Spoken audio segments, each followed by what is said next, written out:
The story that follows includes depictions and discussions of death, which could be upsetting for anyone with personal experiences of loss or grief.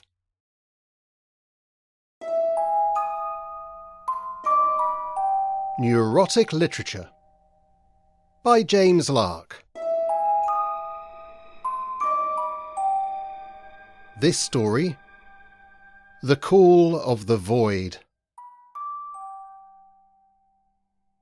Gillian Frost's eyelids flickered open. Her face remained pale and expressionless, her eyes fixed ahead of her uncomprehendingly, and the words that emerged from her mouth were so quiet that Bradley, though he was kneeling next to her, had to lean forward to hear them. "Why am I on the floor?" she croaked.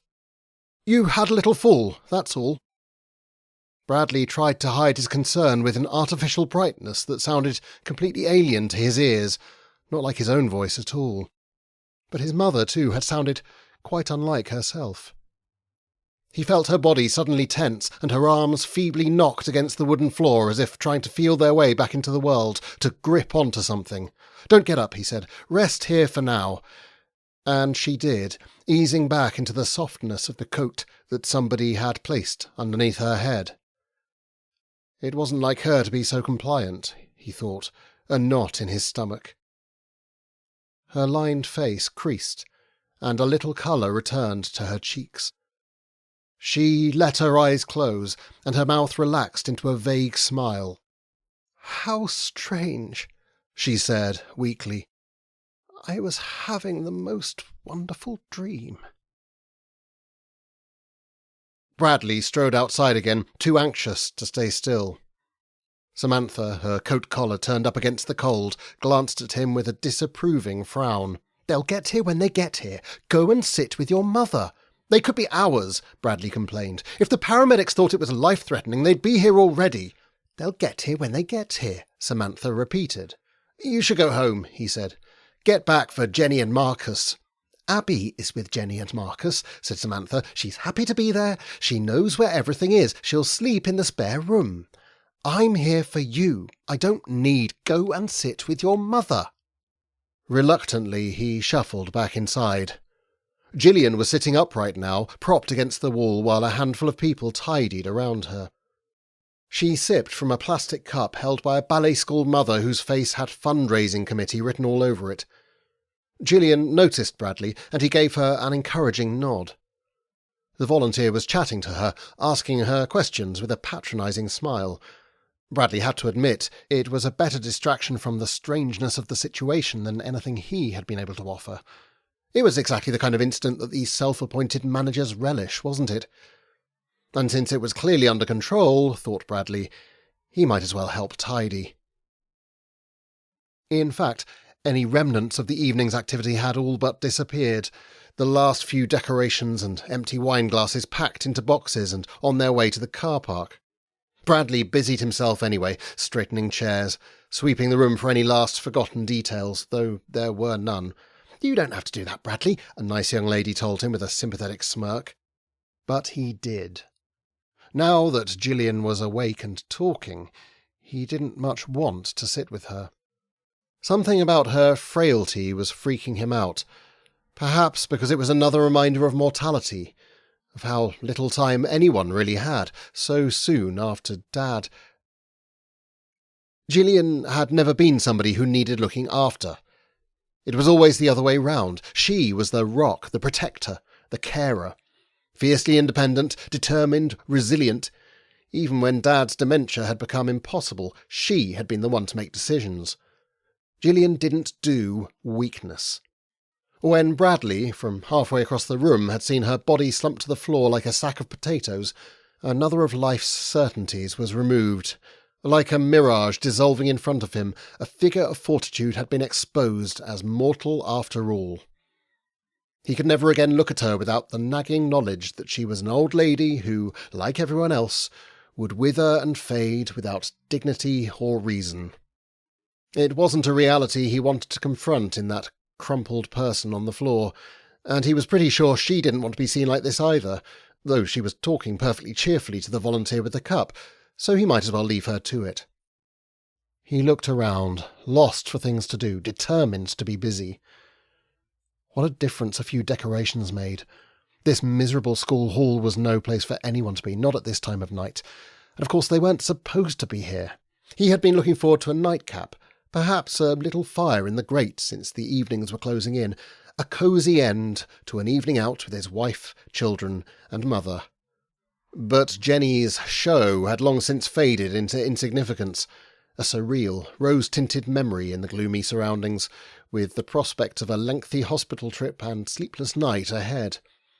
Whatever they were going to remember this evening for, it wouldn't be Jenny's performance.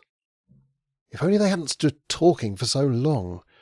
If it wasn't for Samantha's determination to schmooze with every other member of the fundraising committee, and Gillian shouldn't have been standing up for so long, not at this time of night, but that was the problem with her being such a tough old thing. People forgot how old she was. He glanced over again, and she gave him another fragile smile. "All right," he mouthed, and she nodded, though she looked uncertain. She had been properly shaken by the whole thing. No, they should have made a move much earlier.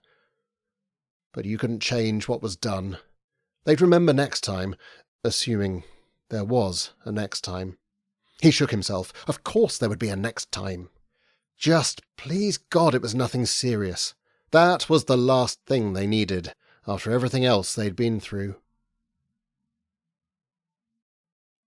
He was as quiet as possible as he twisted the key and pushed open the door, but Abby hurried down the stairs all the same with whispered questions and offers of tea.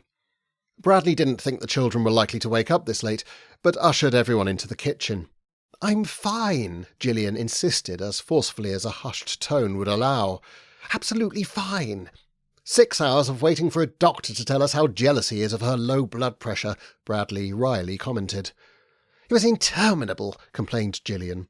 "We knew she must be all right when she regained the ability to slag off the NHS."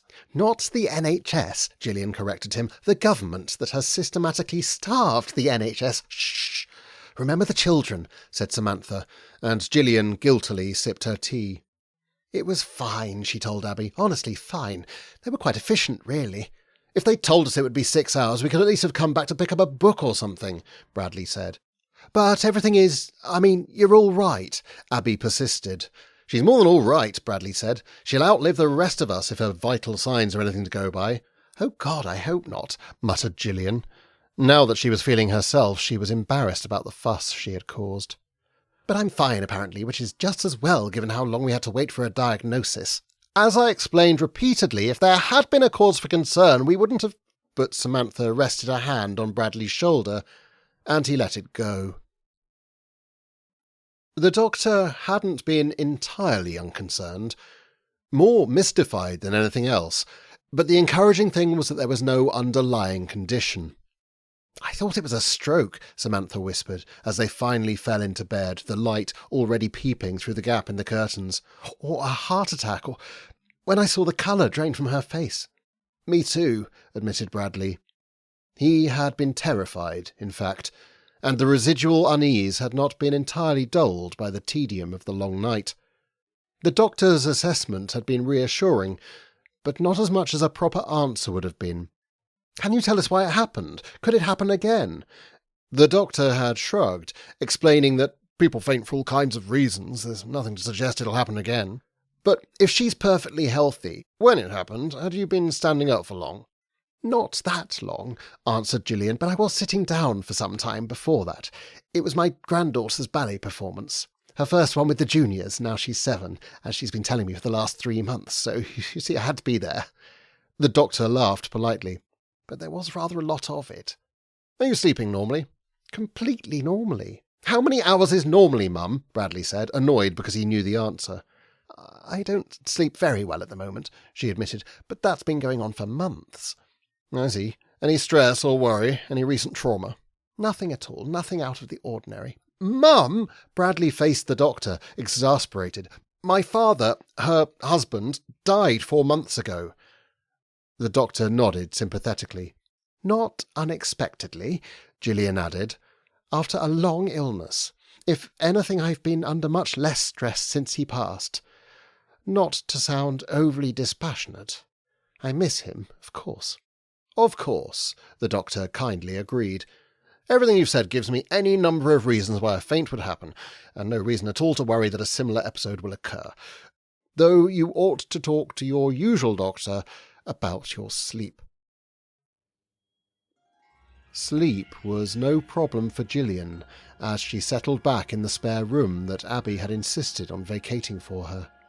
As she succumbed to the waves of drowsiness, there was a warm familiarity to the images that flooded her mind, replacing the memory of waiting rooms and antiseptic smells with something altogether more comforting.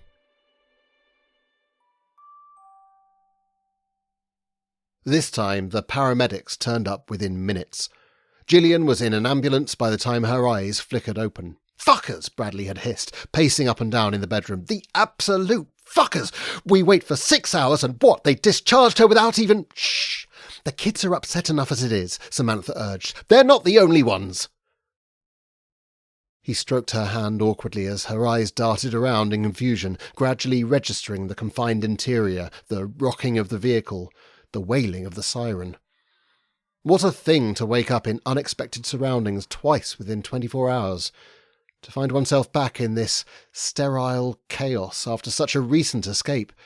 He was wallowing in that despair too, but this time he was kicking himself. Why hadn't he checked on her sooner? They should have been in there every hour, could have stuck an old baby monitor in her room. Why on earth had they trusted the word of one doctor doing the end of a solo night shift? Of course he had concluded she was fine, probably couldn't wait to get rid of her. What else could you expect from this bloody system? They should have gone private years ago. And they had thought they were giving her a lion. She had a late night after all, he had fatuously remarked, sort of relieved that he could enjoy his breakfast without her shadow reminding him of the nightmarish perpetual hospital twilight. He had wanted her to stay in bed, he realised, didn't wish to be troubled by her frailty just yet. So, for purely selfish reasons, he had let her lie there. It wasn't until Abby was gone that he had knocked on her door. In fact, he had also been the one insisting that Abby left. "You probably can't wait to get home after spending half the night on the sofa," though she had virtually begged to stay until they were sure everything was all right. "I don't mind being here, just in case," she had insisted, even as he edged her towards the door, again for the sake of a peaceful life. Perhaps it was a superstitious sense that as long as Abby stayed, things might go tits up again. He had wanted normality back, wanted his house to himself. Great move, Bradley. Now Samantha was left looking after the kids. One regret upon another mingled with the memory of his wife's unsympathetic face as the ambulance door had shut him in. He knew he had overstepped the mark, that stress was no excuse for talking like that. He knew that he had upset his children, made worse a bad situation that Samantha had been trying to manage. "I know they're upset. It's natural enough since their grandmother is fucking dying." At this, Marcus had given a heartbreaking little gasp, and his face had crumpled, the memory of which was like a dagger being driven into his chest every time it reared up. Samantha would forgive him. They all would. He just wasn't sure he deserved it. Gillian's mouth was twitching, trying to form words to ask unanswerable questions. He squeezed her hand. At least it was unlikely they'd be kept waiting for 6 hours this time. "There is no point in being here," Gillian grumpily announced for at least the 14th time. "They found nothing wrong with me." "It's because they found nothing wrong with you that they're keeping you here," Bradley almost replied. But he had given her this explanation every time she complained, so she clearly wasn't interested in reasons. "A waste of a hospital bed, and we know how rare those are now the crooks masquerading as a government have completely run this country into the—" "Look," Bradley interrupted, painfully conscious of his own tiredness as he tried to stay patient. "I know it's boring, but they're going to run some more tests while you're under observation, which seems to me a pretty efficient use of a hospital bed. You might not think it's a good deployment of resources, but as your son, I beg to differ." He thought he spotted the briefest trace of emotion at this, though she switched it off as quickly as it arrived. "They won't find anything," she said with a dismissive sniff. Certainly, there did appear to be nothing wrong with her. She had been barely through the second round of examinations when she had started to insist, annoyingly persuasively, that none of it was needed. More than one medical professional had appeared confused as to why this robust and vocal specimen was worthy of their time, so Bradley had taken to reminding everyone as a matter of course that this was her second funny turn in 24 hours, so perhaps they might take care that they didn't miss something important this time round. It had been quite the struggle to persuade Gillian to stay at all. Yet he sensed there was a nugget of doubt hidden underneath all that bluster, something she half confirmed by adding, "And even if there is something wrong, wouldn't it be better for me to be in my own bed? Your own bed is in Devon. All the more reason for me to get on the road." He snorted. "Don't imagine that I'm letting you drive anywhere. Why not?" He didn't bother answering. Honestly, it was all very well being fiercely independent, but this was sheer denial. "Well, why not?" she persisted. "If I am at death's door, I'd far rather be at home. That's what did for your father in the end. That was when he gave up, being stuck in that hospital bed. Every day he begged to go home. 'I don't mind dying,' he'd say, 'but I don't want to die here.'" They sat in silence. Bradley had been trying to limit his engagement with those memories in case they threatened to overwhelm him. But she had forced an image to surface. His poor father in those last weeks, emaciated almost beyond recognition, his breath rasping like sandpaper. "It wasn't possible," he said quietly. "We went through all that. He was too frail to move. They couldn't... It's what killed him, though. Being left in one of these rooms, it was the loneliness, the fear. I know he was scared because of how he used to talk to me, used to insist that I stayed longer. He'd phone up in the middle of the night and plead for me to come. This is not like that, Mum. You can't... That's how I know how scared he was, see? 50 years of marriage and he never once begged me for a thing, let alone asked me to stay with him. Much preferred his own company. That's not... Don't you dare tell me it's not true. I'm not saying he didn't appreciate me, but he was much happier on his own, in the garden, or with that bloody train set." The train set. Dad bent over a locomotive, oiling its wheels with shaking hands, mopping up the inevitable spillage with one of his endless supply of rags, or pottering around the garden, as he had been only a year ago, before things got so bad that... before the awful last few months. Bradley realised that he was smiling. That stubborn old man muttering to himself as he pulled out weeds, puzzling over bits of wire when he couldn't get the trains moving, refusing any offer of help. "I can manage," he'd bark. And he always did, because in spite of appearances he always found a solution. That's how they needed to remember him. Obstinate, silly, and beneath the grumpy exterior. Kind of brilliant. "He only ever asked me to go to him when he was scared," murmured Gillian. "He was the proudest man, your dad. Hated people helping him, always got his own way. But they took all that from him, didn't they? Took away his independence. Didn't let him get his own way in the end." "They were helping him," said Bradley. "Come on, Mum, we need to forget those last few months. We need to hold on to the happy memories. Not just for us, for the kids. When they think of their granddad, it ought to be a happy thought." "I saw him again last night," she said unsentimentally. "In my dream, sort of... waiting." "That's good," insisted Bradley. "You ought to be dreaming about him. Like I say, it's about making the memories happy ones." She grunted. "I never dreamt about him before. Seems a bit late to start now." The next time it took her longer to wake up. But then it had been something quite different from sleep. "I've never seen anything like it," said the earnest clinician who appeared to have taken over Gillian's care. Had he been brought in especially? Bradley wondered.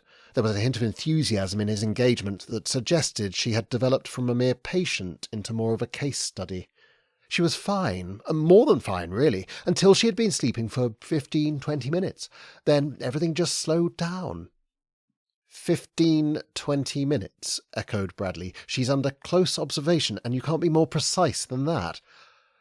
Not easily, said the clinician. Life signs fluctuate all the time, you see, and what happened to your mother started gradually, so it's hard to pinpoint. Sure, said Bradley. No, I see that, obviously. He was annoyed at himself for saying anything at all, but perhaps even more annoyed by the subtle condescension from someone who looked to be barely out of medical school. What we can say, the boy continued, is that once systems started failing, that accelerated quite rapidly, and within 45 minutes she went from N1 sleep to virtual shutdown. You mean like a coma? Exactly. Well, no, not exactly. You see, the clinician leaned forward and dropped his voice. You have to understand that we're talking about something extremely worrying, he explained. I wouldn't put it in these terms if she were here, but what your mother experienced was closer to, well, death. Bradley swallowed back the lump in his throat. She's dying. No, that's the extraordinary thing. Bradley definitely wasn't imagining the enthusiasm this time. Now she's awake, her vital signs are back to normal. So, yeah, technically she was, to all appearances, slipping away. But to look at her now, you wouldn't know anything was wrong, or indeed that it had been. She starts to die every time she falls asleep. In a nutshell. Why? The clinician threw up his hands in an exaggerated shrug. I've never seen anything like this. It defies medical explanation. Right. Bradley wanted to scream abuse, but the doctor had been so honest that there wasn't anything to legitimately complain about except his aggravating youth and confidence. So we just need to make sure she never falls asleep and she'll be fine. The clinician smiled apologetically. There'll be a reason. We haven't found it yet, but there's always a reason. It was your father. She looked so much older this morning.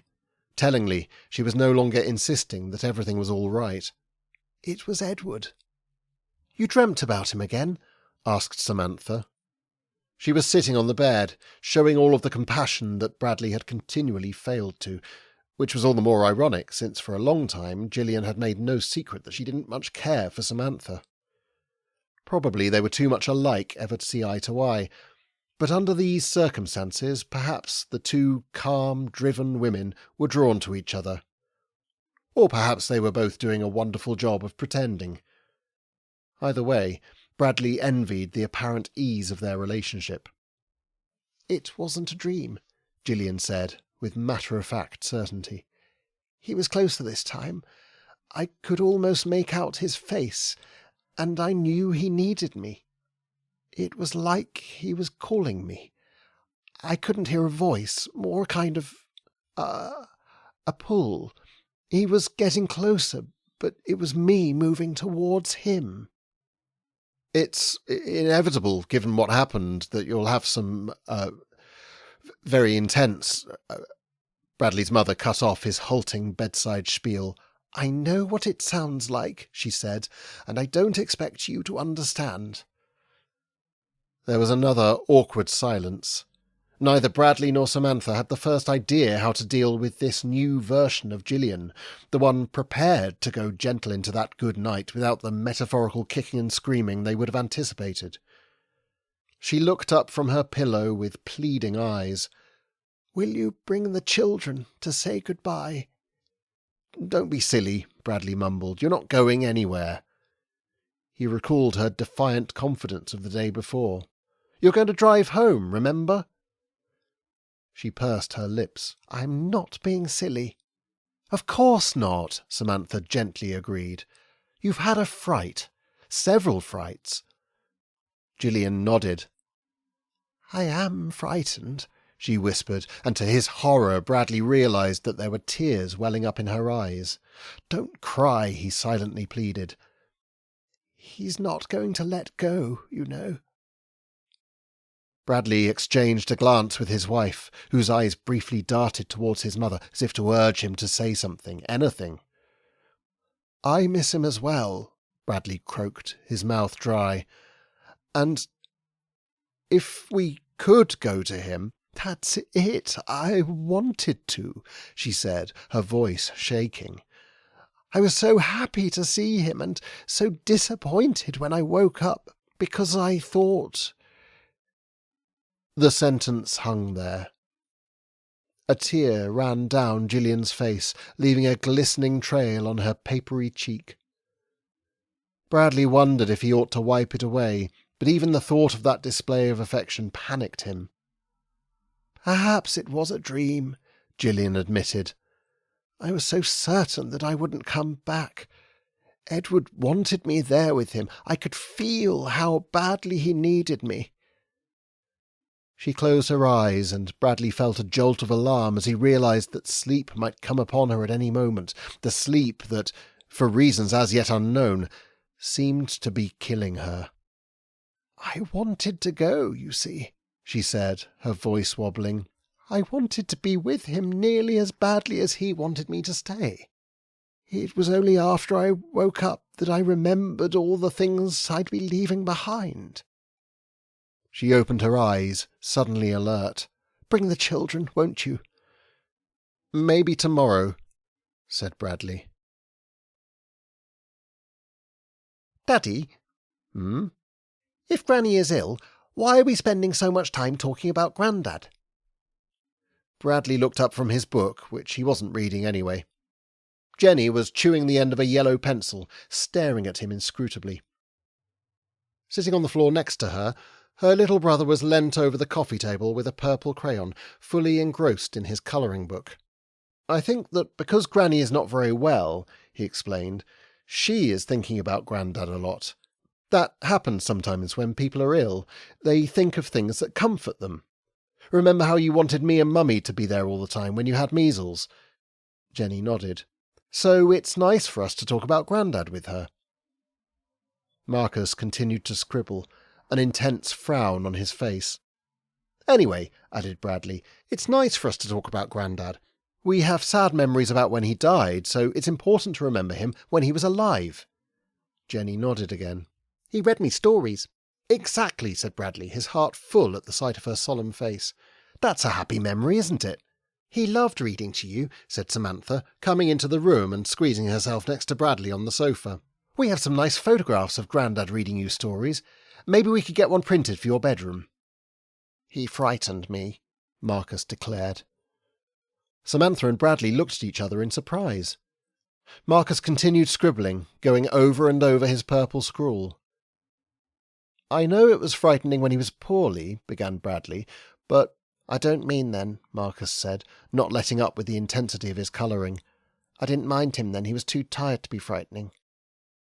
"What do you mean you found him frightening?" Samantha asked, concerned. Finally, the colouring paused, though Marcus didn't look up from his book. "I stepped on a plant," he said. "It was an accident when I was playing in the garden, but when he saw he was so cross, he shouted and I had to hide." "When did this happen? Why didn't you tell us?" Marcus shrugged. "He loved gardening," Bradley explained. He wasn't cross with you. He was sad that his plant was damaged." "No, he was cross with me. He kept saying, 'Come here! Come here!' I hid in the gap behind the shed, but I could hear him looking for me." "Sometimes people lose their tempers. Like when I lose my temper and say things I don't mean. Like how I was sorry when I lost my temper a couple of days ago because I was worried about Granny." "Mummy said you were being a dick." "Did she?" Bradley felt Samantha tense up. "On the phone to Abby." "I didn't know you were—" "I mean, you shouldn't have heard that," Samantha said, rubbing her neck nervously. "Even though Daddy was what I called him, it was wrong of me to say that." "It was fair enough, really," Bradley admitted. "Was Grandad being a dick?" asked Jenny. "We shouldn't talk about him like that," Bradley said. "It isn't a nice thing to say about anyone, especially someone who we loved and who isn't with us anymore. But yes, it sounds like on that day he wasn't very nice to Marcus, and I expect he regretted it afterwards." "He loved both of you so much," said Samantha, "like Granny does. He didn't mean to frighten you, Marcus." Marcus was still frozen, his eyes fixed on the mess of purple obscuring any of the picture he had been colouring. Bradley stood up and crossed to the table, then knelt next to him and put a comforting hand on his arm. You do understand that, Marcus? Marcus gave a short nod and started scribbling again. Gillian's room had filled up with machines and drips, plugging her into a network of medical equipment as if she was a microchip in a complicated circuit. She looked tinier than ever amidst all the paraphernalia. A machine was bleeping just irregularly enough that it was impossible to get used to.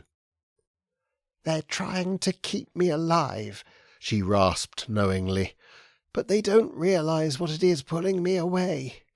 And he's much stronger than any medicine."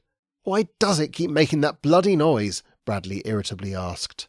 "Oh, that one's run out of battery," she said. "It's bleeping to say it needs recharging." "How do you know?" "They told me." "They told you it needs recharging, but didn't actually bother to recharge it?" "You know how busy they are. Don't blame them, blame the government. They could fix it, but they don't want to." "I'm not blaming anyone. It's just another thing, another irritant completely beyond my control that somebody somewhere could probably do something about." "Am I an irritant?" "Of course not." "I'll be out of your hair soon enough." She sighed. "When will you bring the children to see me?" "Stop talking as if you're on death's door," Bradley scowled. "This stuff's keeping you alive while they find a solution. You know that." Though even the chatty clinician had gone suspiciously silent on that front.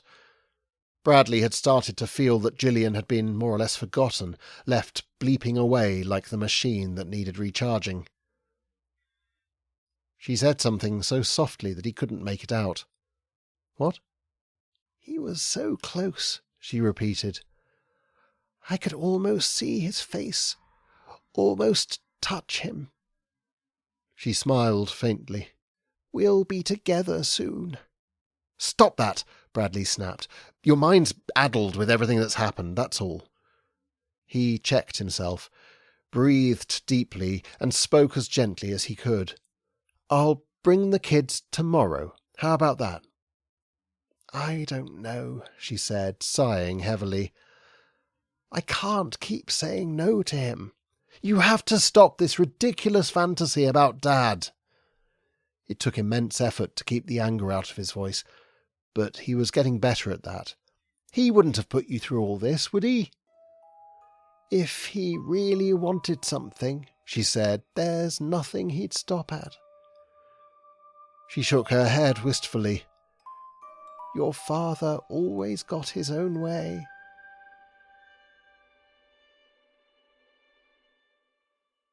The recorded manner of death was natural causes. To give them their due, they brought Bradley in for a full and frank conversation, the young clinician a shadow of his previously cocky self. Bradley wondered if it was because he had lost the subject of a potentially groundbreaking scientific paper. Or was that unfair? It must hit doctors when their patients die, even surrounded by death as they are. "Her death was natural," he explained. "We were monitoring her in every way possible, so we're pretty certain of that." "Pretty certain," Bradley almost repeated. But then he remembered how silly he had been made to feel the last time he had questioned this doctor's choice of words. Was anything ever more than pretty certain anyway? "Obviously we remain perplexed as to why she died when she did, when she seemed so healthy. But at her age—" "I get it," said Bradley flatly. "People die. I'm so sorry." "If you have any doubts," said an older doctor Bradley hadn't even met until now. Was he higher up in seniority? Or just a doctor who happened to be on duty? "If you're at all unhappy about the cause of death, you are entitled to inform a coroner. That would result in a post-mortem," clarified the young clinician. "I think this thing has been drawn out enough, don't you?" Bradley said. Both doctors looked relieved. 2 weeks after the funeral, Marcus woke everyone with a screaming nightmare. Well, not quite everyone. As Samantha cradled and shushed their son, Bradley looked at the small, pale form in the other bed. Who'd have thought she'd sleep through this racket? He knelt next to her. Her breathing's very shallow. I hope they're not ill. Marcus continued to shriek, a high-pitched squall of helpless terror. "What is it? What's the matter?" Samantha asked. His tiny mouth twisted, and he gulped in distressed, shuddering breaths, as if trying to force himself into coherence. At last it woke Jenny, though she lay very still, surveying the ceiling through sleepy, half-open eyes. "What are you saying? What is it, sweetheart?" Samantha asked again. "Come here," Marcus blurted through his sobs. "Come here." "It's all right, darling. I am here." "I saw Granny and Grandad," said Jenny in a tiny voice. Bradley sat down on her bed. "You dreamt about Granny and Grandad?" he asked, wondering why his voice was suddenly shaking.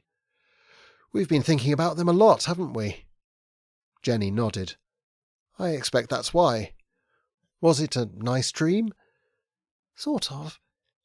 They wanted to see us, but they looked scared." "Come here! Come here!" moaned Marcus, bubbles of spit bursting on his lips as his sobbing subsided into more continuous weeping. Bradley's blood ran cold as he suddenly realised the origin of the words. Was this really the lasting impression his father had left on Marcus? How could they begin to unravel what was surely a misunderstanding, a proud man's brief rage over some trampled plants, inflated into something monstrous by a child's imagination? If they had only known, if Marcus had said something when his grandfather had been alive to explain and apologise. Samantha continued to rock Marcus, and although he was still crying, he was already drifting back to sleep. Bradley lay in bed, everything silent at last except for Samantha's heavy breathing next to him. He had tried closing his eyes, but there were too many thoughts racing around his head for sleep. He stared at the ceiling, hating the endless early morning gloom, the worst part of the night to endure. He was disturbed by what both of his children had said. He couldn't stop picturing his traumatized son hiding behind a garden shed, pursued by words that had embedded themselves into his mind like a mantra.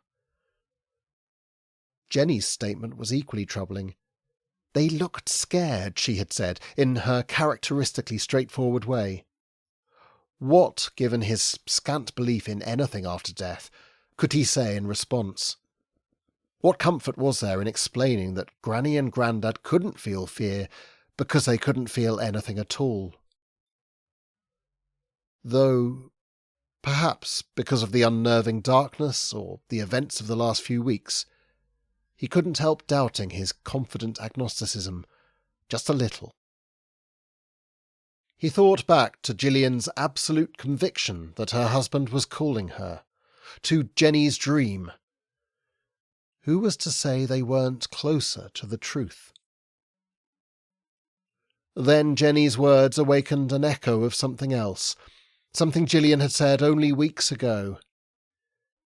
It had seemed so throwaway at the time, but as he turned it over in his mind, a horrible significance began to dawn with the first morning light.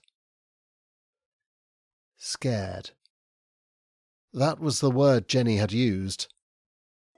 He could not think of a reason why she would imagine her grandparents in distress, but he unwillingly started to do the same as he recalled the strange pull Gillian had felt from her dead husband, and her own plain statement. "He only ever asked me to go to him when he was scared."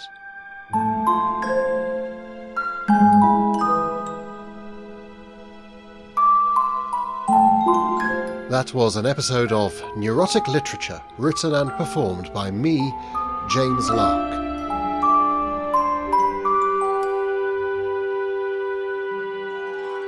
If you have been affected by any of the issues in this story, why not consider it therapy? And you can make a contribution towards it at ko-fi.com/neurotic literature. You may also wish to talk further about the episode, and I would encourage you to do that. Please do ensure that everyone you know has listened to it as well, so that they can discuss it from a position of knowledge and understanding.